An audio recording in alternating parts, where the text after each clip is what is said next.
लोकांना समस्येला तोंड द्यावं लागतं, प्रचंड खड्डे वाढले. सूचना करून सुद्धा जर अशा पद्धतीनं कामामध्ये दिरंग येत असतील, याच्यामध्ये असणाऱ्या सगळ्या संबंधित लोकांच्यावर मी कारवाई करायला सांगितली. मी त्यावेळी ज्या कंत्राटदारानं काम केलं ते व्यवस्थित केलं नाही, संबंधित कंत्राटदारावर कारवाई करा म्हणून सांगितले. पण सांगितलं की 4 एजन्सी त्या माणसाला लावायला सांगा. एकाच पॅचमध्ये न लावता साधारण 25 ते 30 किलोमीटरचा रस्ता आहे, त्याच्यामध्ये किमान 4 एजन्सी लावा आणि ॲट अ टाइम खड्डे भरायला चालू करा. नवीन Suzuki E-Access electric scooter silent, smooth आणि स्टायलिश, आरामदायक सीट, डिजिटल फीचर्स आणि रोजच्या वापरासाठी परफेक्ट कम्फर्ट, एक चार्ज आणि शहरभर निश्चिंत राईड, कमी खर्च, शून्य प्रदूषण. आजच मोहिते सुझुकी कावळा नाका, मोहिते सुझुकी उद्यमनगर आणि मोहिते सुझुकी साने गुरुजी शोरूमला भेट द्या. 2च दिवसांपूर्वी आपण कळे गगनबावडा हा जो राष्ट्रीय महामार्ग आहे त्याच्या संदर्भाने त्या रस्त्यावर असणारे खड्डे आणि त्या खड्ड्यांमुळे तिथल्या नागरिकांना ज्या गोष्टींना सामोरं जावं लागतं, ज्या समस्यांना सामोरं जावं लागतं ते जाणून घेतलं होतं. आणि एक जबाबदार लोकप्रतिनिधी म्हणून आपल्या सोबत आता आहेत आमदार चंद्रदीप नरके सर. तर जाणून घेऊयात थेट त्यांच्याकडूनच ह्या सर्व प्रश्नांच्या मागे नेमकं काय आहे, आता तिथली परिस्थिती काय आहे आणि पुढे जाऊन ह्या गोष्टींच्या उपाययोजना किंवा कशा पद्धतीनं ते ह्या गोष्टींची दखल घेणार आहेत. सर नमस्कार, सर्वप्रथम तुमचं स्वागत. सर, हा जो राष्ट्रीय महामार्ग आहे कळे गगनबावडा, म्हणजे तो नक्कीच केंद्र सरकारच्या अखत्यारीत येतो. NH 166G त्याच्या रस्त्याच्या रिलेटेड खड्डे, त्याची डागडुजी आणि त्या नवीन रस्ता, ह्या सगळ्या गोष्टी जरी केंद्र सरकारच्या हद्दीत म्हणजे अखत्यारीत असल्या तरी सुद्धा एक लोकप्रतिनिधी म्हणून ह्या नागरिकांच्या समस्या सोडवण्यासाठी आपण कशा पद्धतीनं प्रयत्न करत आहात? नक्की आहे की मी करवीर विधानसभा मतदारसंघाचा आमदार आहे. मला लोकांनी निवडून दिले आणि त्यांच्या समस्या सोडवणं हे माझं काम आहे. सुरुवातीलाच मी सांगतो, कळे गगनबावडा तळेरे हा नॅशनल हायवे, हा पूर्वी स्टेट हायवे होता.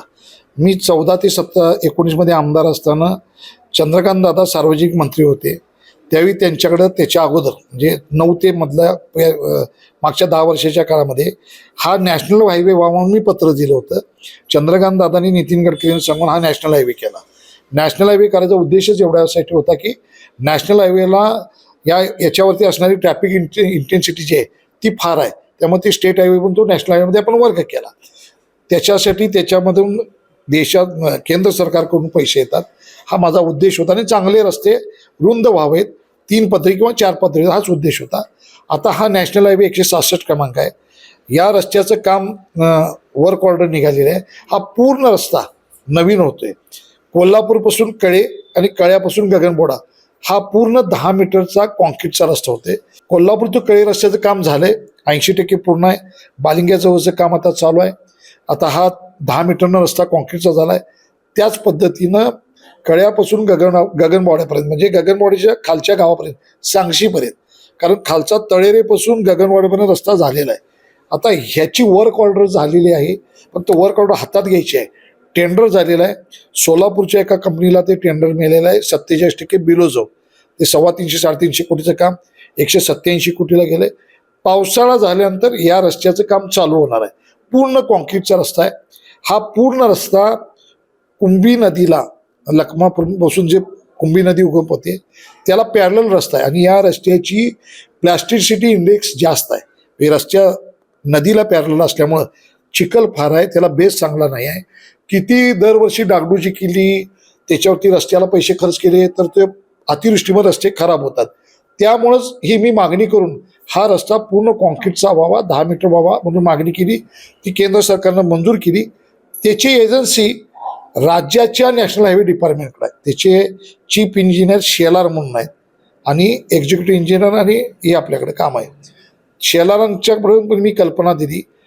एक काम असतं की ज्यावेळी एखाद्या रस्त्याचं काम मंजूर होतं त्याच्यानंतर केंद्र सरकार परत त्या रस्त्याला दुरुस्तीला किंवा इतर खराब लांबीला पैसे लावत नाही. आता हे काम 1.5-2 वर्षात चालणार आहे. तरीसुद्धा आपण मांडून 24-25 मध्ये 4.5 कोटी, त्यावेळी ज्या कंत्राटदारानं काम केलं ते व्यवस्थित केलं नाही. 25-26 मध्ये आपण मांडून एक काम चालू व्हायच्या अगोदर जे रस्त्याला अतिवृष्टीमुळे खराब झालेले आहेत तिथं खड्डे मुजवायला 6.5 कोटीचं काम आपण मंजूर केलं होतं.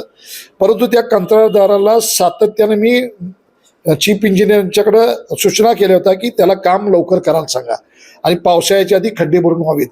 माझी पत्र आहेत, मी 3 वेळा चीफ इंजिनियरना सांगितलं, संबंधित इथले एक्झिक्युटिव्ह इंजिनियरना सांगितलं परंतु त्या कंत्राटदारानं दुर्लक्ष केलं आणि काम केलं नाही. आता पाऊस चालू आहे, पावसात मुरमानं खड्डे भरायचे चालू आहेत. आता 6.5 कोटीमध्ये 1 कोटीचं काम झालंय. उर्वरित 5.5 कोटीचं काम म्हणजे डांबर वापरून ते खड्डे भरायचे आहेत किंवा कार्पेट करायचे आहेत. आता पावसाळा झाल्यावरच होणार. परत वर्क ऑर्डर झाल्यानंतर काही दिवसाने हे नवीन रस्त्याचं काम ते सगळं परत कॉन्क्रीटचे रस्ते असल्यामुळं हे रस्ते उकरणार आहेत. म्हणजे पैशाचं वाया जातोय, लोकांची गैरसोय झाली. मी शिवेंद्रराजे भोसलेंना परवा भेटून संबंधित कंत्राटदारावर कारवाई करा म्हणून सांगितले.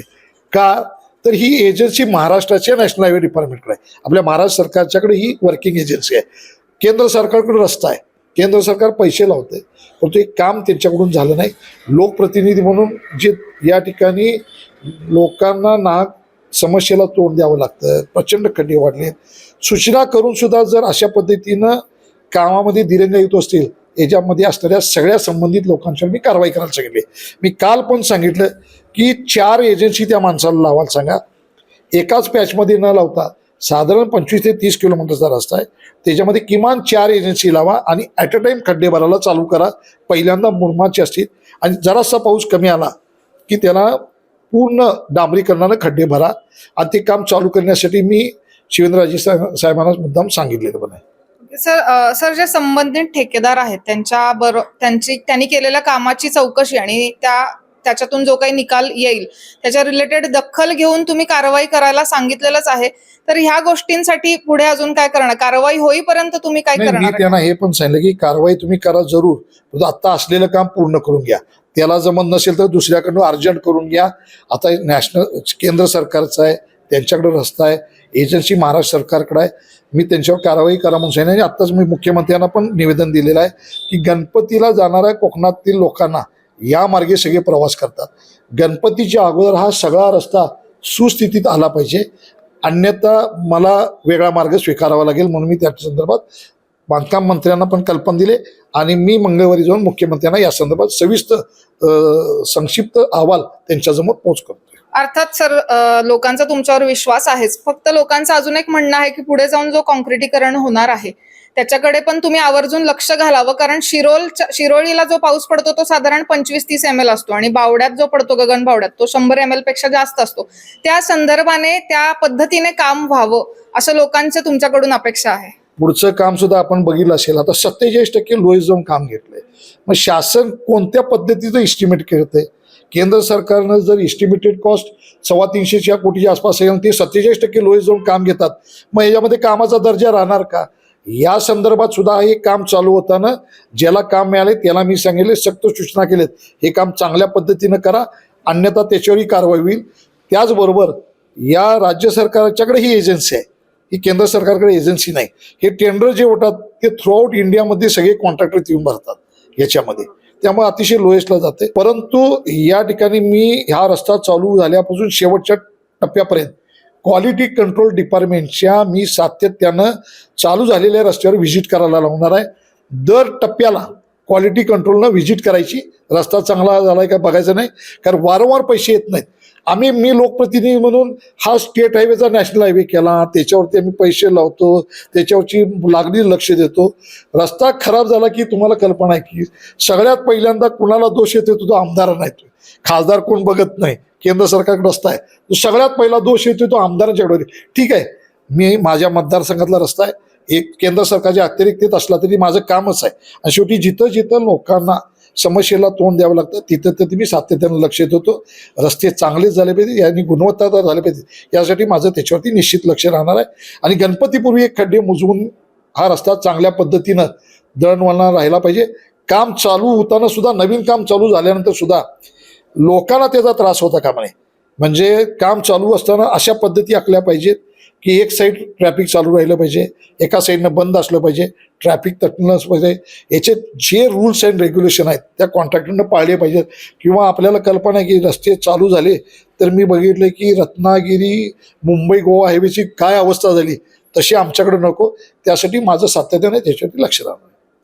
अर्थात आत्ताच आपण भेटलोय एक संवेदनशील आमदार म्हणायला हरकत नाही, कारण सरांच्या समोर प्रश्न जेव्हा आला तेव्हा त्यांनी आपल्याला लगेचच बोलून त्याचं निरसन करून ह्याच्याकडे अगदी जाणीवपूर्वक आणि गांभीर्याने लक्ष घातलं जाईल आणि याची दखल घेतली जाईल. तुम्ही सांगितलेल्या गोष्टींसाठी नक्कीच तुमचे आभार. तुमच्याकडून नागरिकांना असंख्य अपेक्षा आहेतच आणि त्या पूर्ण होतील अशी अपेक्षा.